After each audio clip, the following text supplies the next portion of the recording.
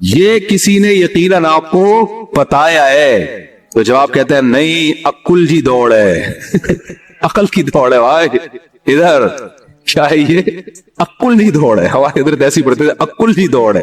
عقل کی دوڑ ہے بھائی یہ. تو میں نے اتنی ڈیٹیل میں آپ کو بتایا، اب بھی سمجھ میں نہیں آتا یہ جنات کیا کہہ رہے ہیں؟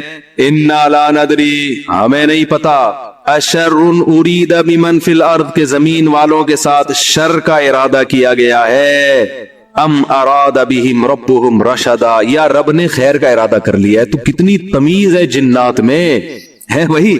حالانکہ شر کا ارادہ بھی اگر کیا ہے تو اللہ نے کیا ہے، خیر کا ارادہ بھی کیا ہے تو کس نے؟ لیکن قرآن جنات کے ان الفاظ کو نقل کر کے، قرآن نا سمندر ہے، بہت سارے مضامین قرآن میں ہوتے ہیں، ایک ایک آیت میں بہت ساری چیزیں نکل رہی ہوتی ہیں. تو یہاں یہ جہاں یہ بات ثابت ہو رہی ہے، تبھی تو فقہاء نے بیان کیا نا کہ قرآن اور حدیث سے استدلال 4 طریقوں سے ہوتا ہے: عبارت النص، اشارت النص، اقتضاء النص اور دلالت النص. 4 طریقے ہیں جہاں سے فقہاء قرآن اور سنت سے مسائل نکالتے ہیں، جو اصول فقہ میں پڑھائے جاتے ہیں. جو آج کل جو نئے محقق آ رہے ہیں نا مارکیٹ میں، انہوں نے ان میں سے کوئی اصول بھی نہیں پڑھا ہوتا. تو اس سے یہ بھی پتا چل رہا ہے قرآن تمیز بھی سکھا رہا ہے ہمیں کہ جنات سے تمیز سیکھ لو، ہمیشہ شر کی نسبت اپنی طرف کرو. صحیح ہے نا؟ میری وجہ سے ایسا ہوا، یہ ساری خرابی کس کی وجہ سے ہوئی ہے؟ میری وجہ سے ہوئی ہے.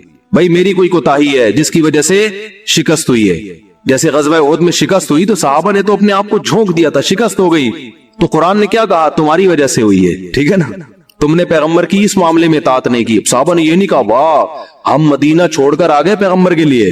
ہے بھائی اتنے ساری ہم نے قربانیاں دے دی اور اسباب کی دنیا میں کامیابی کی امید نہیں تھی، پھر بھی ہم نے اپنے آپ کو میدان جنگ میں لے جا کے جھونک دیا. اب ایک گھاٹی پہ اگر 50 آدمیوں کے میں سے چند لوگوں نے اگر امیر کی اطاعت نہیں کی تو اس کی ہم سب کو اتنی بڑی سزا مل رہی ہے. دوسرے کوتاہی تو انہوں نے کی ہے اور قرآن کہہ رہے کہ تم نے کی ہے. سب کی طرف نسبت کیوں کی جا رہی ہے؟ صحابہ نے ایسا کوئی لفظ زبان سے نہیں نکالا، کچھ بھی نہیں نکالا صحابہ. اے اللہ ہماری غلطی ہے، ہم استغفار کرتے ہیں، آئندہ یہ کوتاہی نہیں ہوگی. کیسا کامیابی کے اصول ہیں یہ. تو بھائی دیکھو دنیا میں آپ کو اللہ کی مان کے چلنا ہے، آخرت میں پھر اللہ آپ کی مان کے چلے گا. سمجھ رہے ہو نا؟ پھر آخرت میں اللہ کہے گا کہ وَلَكُمْ فِيهَا مَا تَشْتَهِي أَنفُسُكُمْ، تمہیں زبان سے نہیں بولنا پڑے گا، جو دل میں تمہارے خیال آئے گا نا، خواہش پیدا ہوگی، اس دل کی خواہشات کو اللہ وہاں پورا کرے گا. دنیا آزمائش کی جگہ ہے، پیڑے کھانے کی جگہ نہیں ہے. یہاں آزمائشیں ہیں، اور اگر کوئی آزمائش نہیں ہے تو یہ خود ایک آزمائش ہے. آپ کہہ سکتے ہیں فلاں تو بڑی ہنسی خوشی زندگی گزار رہا ہے، وہ تو کوئی آزمائش ہی نہیں ہے. او بھائی یہ ہنسی خوشی زندگی خود ایک آزمائش ہے کہ یہ اللہ کا شکر ادا کر رہا ہے کہ نہیں کر رہا. کسی نہ کوئی بیماری ہے، اس کا گھر بھی ہے، اس کے بیوی بچے بھی ہے، اس کو سکون بھی ہے، گھر میں آتا ہے بیگم تمیز سے بات کرتی ہے، اور جناب گھر سے باہر نکلتا ہے تو بیگم پوچھتی نہیں ہے واپسی پہ کہ انڈے کیوں نہیں لے کر آئے. کوئی کسی قسم کی ٹینشن نہیں ہے. یہی ہو رہا ہے نا آج کل. اور جناب ابا بھی ٹھیک ہے، اماں بھی ٹھیک ہے، ملک کی حالات بھی ٹھیک ہے، بے روزگاری بھی نہیں ہے، بلکہ کے والدین کو گالیاں دینے کی بھی ضرورت نہیں ہے. لائٹ بھی نہیں جا رہی، پنکھا بھی چل رہا ہے، بٹن دباؤ پنکھا چلتا ہے. جیسے آسٹریلیا میں تو یہی ہوتا ہے، بٹن دباتے تھے پنکھا چل جاتا تھا. وہاں پہ میں حیران ہوتا تھا یار ہم تو دیکھتے ہیں ٹرائی کر کے چلا کہ نہیں چلا. ایسے ہی ہوتا ہے نا، چل گیا اے اللہ تیرا شکر ہے، نہیں چلا کوئی بات نہیں، لائٹ آنے والی ہے تھوڑی دیر میں آ جائے گی. جنریٹر چلاؤ، کھینچو پھر اس کو جا کے. کتنے تو چپک کے مر گئے جنریٹر سے بیچارے اس چکر میں. تو کوئی ٹینشن اگر نہیں ہے تو بھی بڑی ٹینشن ہے بھائی. کہیں اللہ ایسا تو نہیں ہے کہ کوئی بہت بڑی پکڑ آنے والی ہے، اللہ کی بہت بڑی پکڑ نہ آنے والی ہو، اس لیے ڈرنا ہے. تبھی کہتے ہیں نا الایمان بین الخوف والرجاء، خوف اور امید کے درمیان ہے ایمان. اللہ کی نعمتوں پہ خوش بھی ہونا ہے لیکن خوف کے ساتھ، اترانا نہیں ہے، خوف کے ساتھ. یار اللہ نے مجھے گاڑی بھی دے دی، گھر بھی دے دیا، بیوی بچے بھی دے دیے، روزگار بھی اچھا ہے، صحت بھی اچھی ہے، سب کچھ ہی مجھے مل گیا. تو کہیں یہ استدراج نہ ہو، اللہ کی طرف سے ڈھیل نہ ہو، کیونکہ فرعون کو بھی سب کچھ مل گیا تھا. صحابہ میں تو ایسا بھی ہوتا تھا جب ان کے سامنے اچھے مرغن کھانے آتے رونا شروع کر دیتے. کہیں ایسا تو نہیں ہے کہ ہم نے نبی کا جو ساتھ دیا تو اللہ تعالیٰ نے ہمیں ہمارے اعمال کا بدلہ کہیں دنیا میں ہی تو نہیں دے دیا، ایسا تو نہیں آخرت میں نہیں ملے گا. اس سے ڈر جاتے تھے وہ. اور آج ہماری حال دیکھو، ہماری حالت دیکھو، خوشی ملتی ہے تو اترانے لگتے ہیں، دوسروں کو نیچا دکھانے لگتے ہیں. اور ایسے سمجھتے ہیں ہم سے بڑا فنٹر دنیا میں کوئی ہے ہی نہیں, اور اعمال کس سے پیچھے ہٹ جاتے ہیں. خوشی ملی ہے نا تو اعمال سے کیا ہو جاتے ہیں, پیچھے, اور غم ہوتا ہے تو واویلا کرنا شروع کر دیتے ہیں. جیسے قرآن نے کہا ان الانسان خلق ہلوعا اذا مسہ الشر جزوعا واذا مسہ الخیر منوعا, کہ انسان کو جب شر پہنچتا ہے جزوعا, جزا فضا شروع کر دیتا ہے, واویلا, ہائے میرے رب نے یہ کر دیا, ہائے میرے اللہ نے یہ کر دیا میرے ساتھ, میں ہی ملا تھا اب ٹینشن دینے کے لیے. اور جب خوشیاں ملتی ہیں منوعا, اللہ فرماتے ہیں کنجوس بن جاتا ہے, میرا مال میں خرچ نہیں کروں گا, میں غریبوں کا خیال نہیں کروں گا, میرا پیسہ ہے, میری محنت ہے. تو کہیں الا المصلین فرمائے کچھ لوگ ہیں جو معتدل ہوتے ہیں کہ جب غم پہنچتا ہے تو صبر کرتے ہیں, خوشی پہنچتی ہے تو اللہ کی اطاعت میں اور زیادہ بڑھ جاتے ہیں. اور وہ کون لوگ ہیں؟ الا المصلین الذین هم علی صلاتهم دائمون, وہ نمازی جو اپنی نمازوں کی حفاظت کرتے ہیں. اور والذین هم من عذاب ربهم مشفقون, آخرت کا سوچ سوچ کے ڈرتے رہتے ہیں. لفروجہم حافظون, اپنی شرمگاہوں کی حفاظت کرتے ہیں. الا علی ازواجہم او ما ملکت ایمانہم, سوائے اپنی بیویوں کے کسی اور کے پاس نہیں جاتے. لِأَمَانَاتِهِمْ وَعَهْدِهِمْ رَاعُونَ, اپنے ایگریمنٹ کے پابند ہوتے ہیں, کسی کو زبان دے کے پیچھے نہیں ہٹتے معاہدوں کے. تو اللہ نے جو خوف دن کے دل میں نا ان کی صفات بیان کی ہے, فرمایا یہ نارمل لوگ ہوتے ہیں. یہ کیا ہوتے ہیں؟ نارمل. آج کسی نے بتایا کہ وہاں ایک افغانی آئے ہوئے تھے, وہ کہنے لگے کہ ہم نے وہاں امریکیوں کو دیکھا ہے کہ جب ان کی لڑائی ہوتی تھی نا وہاں افغانستان میں, تو ادھر افغانی جب شہید ہوتے ہیں تو ان کے دوسرے جو بھائی ہیں نا وہ صبر کرتے ہیں, بھائی شہید ہو گئے, اللہ تعالیٰ اس کے درجات بلند کرے. انہوں نے کہا کہ جب کوئی امریکی قتل ہوتا ہے تو چیخ چیخ کے رو رہے ہوتے ہیں فوجی. تو یہ ایک اسلام کا ایک صاف نظر آتا ہے کہ مسلمان غم کیسے جھیلتا ہے, اور جس کا آخرت پر ایمان نہیں ہے. حالانکہ ان کی فوج میں موٹیویشنل اسپیکر بہت ہوتے ہیں جو ان کو موٹیویٹ کرتے رہتے ہیں ملک کی, لیکن وہ کہتے ہیں ذرا سا زخم ہوتا ہے ایسا چیختے ہیں. ہمارے ہاں بچے بھی ایسے نہیں روتے جیسے فوجی رو رہے ہوتے ہیں, ایسا چیخ رہے ہوتے ہیں اور ایسا ایک دوسرے کے گلے مل رہے ہوتے ہیں, یار تیری ٹانگ ٹوٹ گئی. تو ایسے کئی لوگوں نے بتایا جو بھی آتے رہتے ہیں نا وہاں سے آنا, تو افغانی تو آتے ہیں یہاں تجارت کے لیے, تو کہتے ہیں ہم جب دیکھتے ہیں نا اس طرح کہیں لڑائی ہو رہی ہے افغانیوں میں اور ان میں جو آپس میں لڑائی ہو رہی ہے, تو اس میں یہ منظر ہمیں دیکھنے کو ملتا ہے کہ وہ چیخ رہے ہوتے ہیں, اور جب ان کے زخم ہوتے ہیں تو کچھ بھی نہیں, آرام سے بیٹھے ہوئے, تھوڑا کرار ہے بس اور کچھ نہیں. یہی حال میتوں پہ بھی ہے. آپ دیکھ لو, دیندار اگر واقعی دیندار ہے وہ میت پہ چیخو پکار نہیں کرتے. جب کوئی بہت بڑا دعویٰ کیا جاتا ہے تو پھر بہت زیادہ ذمہ داریاں بھی آ جاتی ہیں آپ کے اوپر. بہت بڑے بڑے چیلنج کریں گے تو ذمہ داریاں بھی بڑھتی ہیں نا. اگر چیلنج ہی کر کے آپ پھر پیچھے ہٹ جائیں اور چیلنج کی ڈیفینیشن ہی بدل دیں تو ایک الگ بات ہے. تو اسلام نے ایک بہت بڑا دعویٰ کیا ہے کہ اسلام وَمَن يَبْتَغِي غَيْرَ الْإِسْلَامِ دِينًا فَلَن يُقْبَلَ مِنْهُ, اسلام کے سوا کسی بھی سسٹم کو, نظام کو فالو کرو گے قیامت کے دن وہ قابل قبول نہیں ہوگا.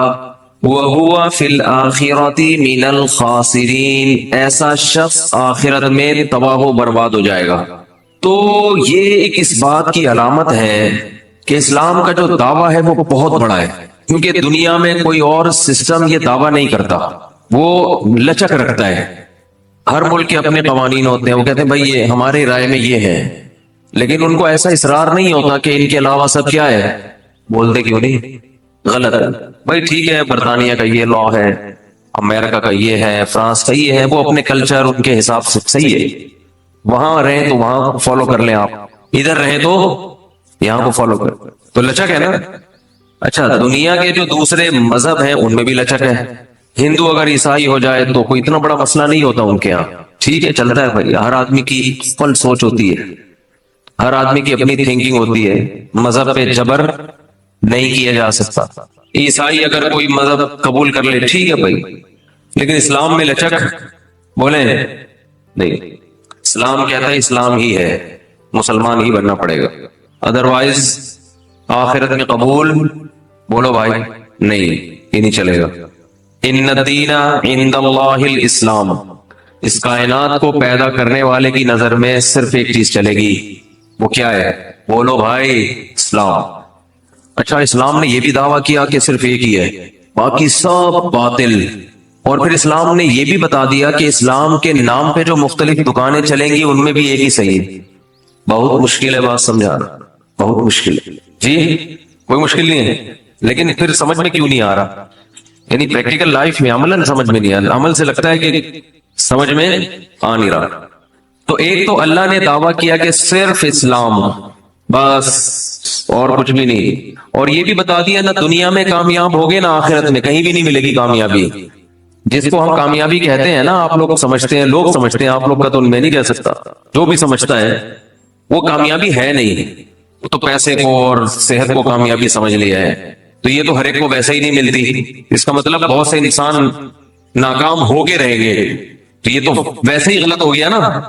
ارے مجھے ایک بات بتاؤ، اگر حقیقت میں کامیاب ہونا اور ناکام ہونا یہ آپ کے اختیار میں نہیں ہے، تو یہ پھر ایک قسم کا ظلم ہے اللہ کی طرف سے، کہ بعض لوگوں کو تو اس نے گریوی میں کامیاب بنا دیا حالانکہ وہ کامیابی کے لیے کچھ بھی نہیں کرتے، اور بعض لوگوں کو زبردستی اس نے ناکام بنا دیا حالانکہ ساری زندگی وہ کامیابی کی کوشش کرتے رہتے، کیونکہ کامیابی کی ڈیفینیشن دنیا داروں کی نظر میں کیا ہے؟ دولت، صحت اور عزت، یہی ہے نا۔ بھی میں تمیز سے بات کر رہا تھا آرام آرام سے، پھر مجھے خود بخود میں تھوڑا سا میرا لہجہ سخت ہونے لگتا ہے، کیونکہ ایسا لگ رہا ہوتا ہے کہ کوئی رسپانس نہیں مل رہا۔ بھائی اسی کو بولتے ہیں نا، پیسہ ہو، صحت ہو اور شہرت، عزت، اس کو کیا کہتے ہیں بھائی سکسیس، کامیاب ہو گیا، سکسیسفل انسان ہے، ترقی یافتہ کنٹری کنہیں کہا جاتا ہے؟ جن کے پاس صحت بھی ہے، دولت بھی ہے اور عزت بھی ہے، ساری دنیا میں گھومتے ہیں وہ، ان کو اتنا اسٹرانگ پاسپورٹ ہے کہ ان کو ویزے کی ضرورت نہیں پڑتی۔ بہت سی کنٹریز جہاں جائیں گے چلو بھائی چلے جاؤ، ہم جہاں جائیں گے آئے کیوں آئے آپ؟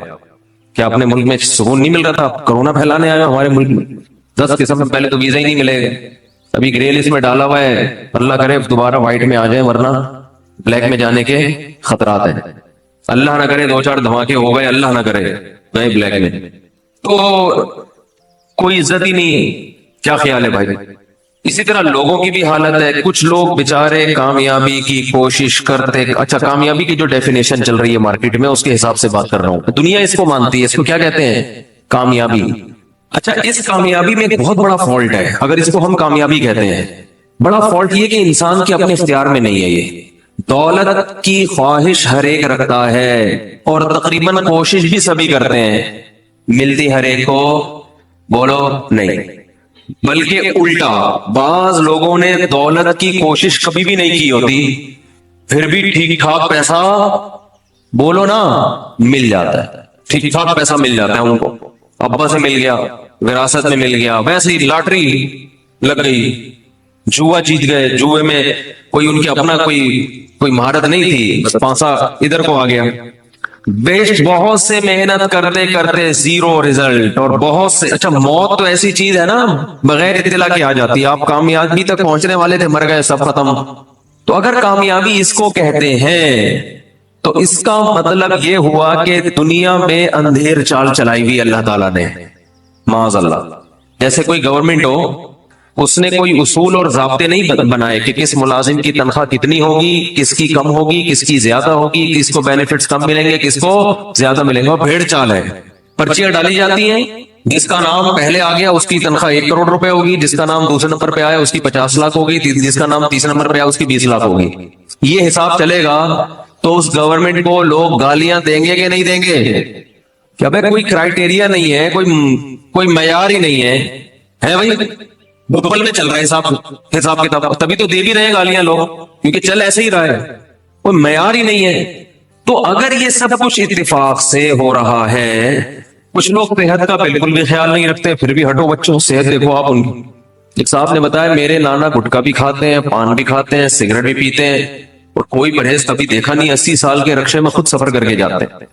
آپ کو پتا ہے رکشے میں بیٹھنے کے لیے ایتھلیٹ ہونا ضروری ہے، سڑک کراچی کی ہو اور سواری رکشا ہو، یہ نارمل آدمی جو جس کی اسٹیل کی ریڑھ کی ہڈی نہ ہو، روڈ ڈلے ہوئے اس میں، وہ تو سفر کر سکتا ہے، ایک نارمل آدمی کراچی کی سڑک میں، رکشا بھی کراچی کا اور ڈرائیور بھی کراچی کا، وہ سفر بولو نہیں کر سکتا، کرے گا تو پھر ایک ہی دفعہ میں کرے گا۔ تو اللہ تعالیٰ کا جو نظام ہے، اگر یہ کامیابی جس کو ہم کامیابی کہہ رہے ہیں یہی کامیابی ہے، کامیابی کی ڈیفینیشن یہی ہے، تو میرے بھائی دنیا میں معاذ اللہ نقل کفر نباشت، اللہ کی حکومت سے زیادہ کرپٹ حکومت کوئی نہیں ہے پھر معاذ اللہ۔ پھر جتنی اندھیر چال اور اندھیر نگری اللہ کے ہاں ہے معاذ اللہ، اتنی پھر دنیا میں کسی کے ہاں بولتے کیوں نہیں بھائی؟ نہیں ہے، پھر تو ہے ہی نہیں، سسٹم ہی نہیں ہے کوئی۔ لوگ خوبصورتی کو سمجھتے ہیں کہ کامیابی ہے، تو یہ اپنے اختیار میں نہیں ہے، یہ تو اللہ نے جس کو جیسا بنا دیا۔ کچھ لوگ فیئر اینڈ لولی گھسا گھسا کے تھک گئے، رنگ گورا ہونے کا نام نہیں لیتا، اور کچھ پیدائشی گورے ان کا نام گورے پڑ جاتا ہے، مسٹر براؤن، مسٹر بھورا، اس طرح کے لوگوں نے بھی پیارا سا نام رکھے ہوئے ہوتے ہیں۔ کچھ سانولے ہوتے ہیں، کچھ چھوٹے قد کے ہوتے ہیں، وہ قد بڑھانے کے لیے سارا دن بھی لٹکے رہیں، آدھا انچ کی قد نہیں بڑھتا۔ یہ سب نفسیاتی ہوتا ہے کہ یوں لٹکوں گا تو قد بڑھ جائے گا، ایسی کوئی کہانی بولو نہیں۔ میں لطیفہ سناتا رہتا ہوں، ایک آدمی نے چھوٹے قد کی خاتون سے شادی کی، بچے اتنے سے، اب یہ ننیال پہ چلے گئے بچے، ابھی بیچارہ جلتا رہتا تھا ان بچوں کو دیکھ کے، یار یہ کیا ہے؟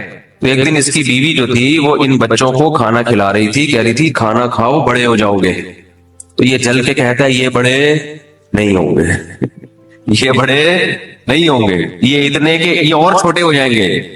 کہتا ہے ان کے ساتھ کے پودے لایا تھا وہ بڑے ہو گئے، یہ اتنے کے اتنے نہیں۔ تو آپ بتاؤ چھوٹے قد کو کھلاؤ گے تو کیا بڑا ہو جائے گا؟ وہ نہیں ہوگا۔ بڑے قد کو بھوکا رکھو گے تو چھوٹا نہیں ہوگا۔ یہ سب گاڈ گفٹڈ ہوتی ہے چیزیں، قد، ہائٹ۔ آپ مائیں جو بچوں کے بارے میں بہت زیادہ فکر مند ہوتی ہے نا، کھا نہیں رہا بڑا نہیں ہوگا، بھائی بھوکا بھی رکھو گے بڑا پھر بھی ہوگا۔ یہ چیزیں جین میں شامل ہوتی ہیں، کتنا قد ہوگا اس کا، بال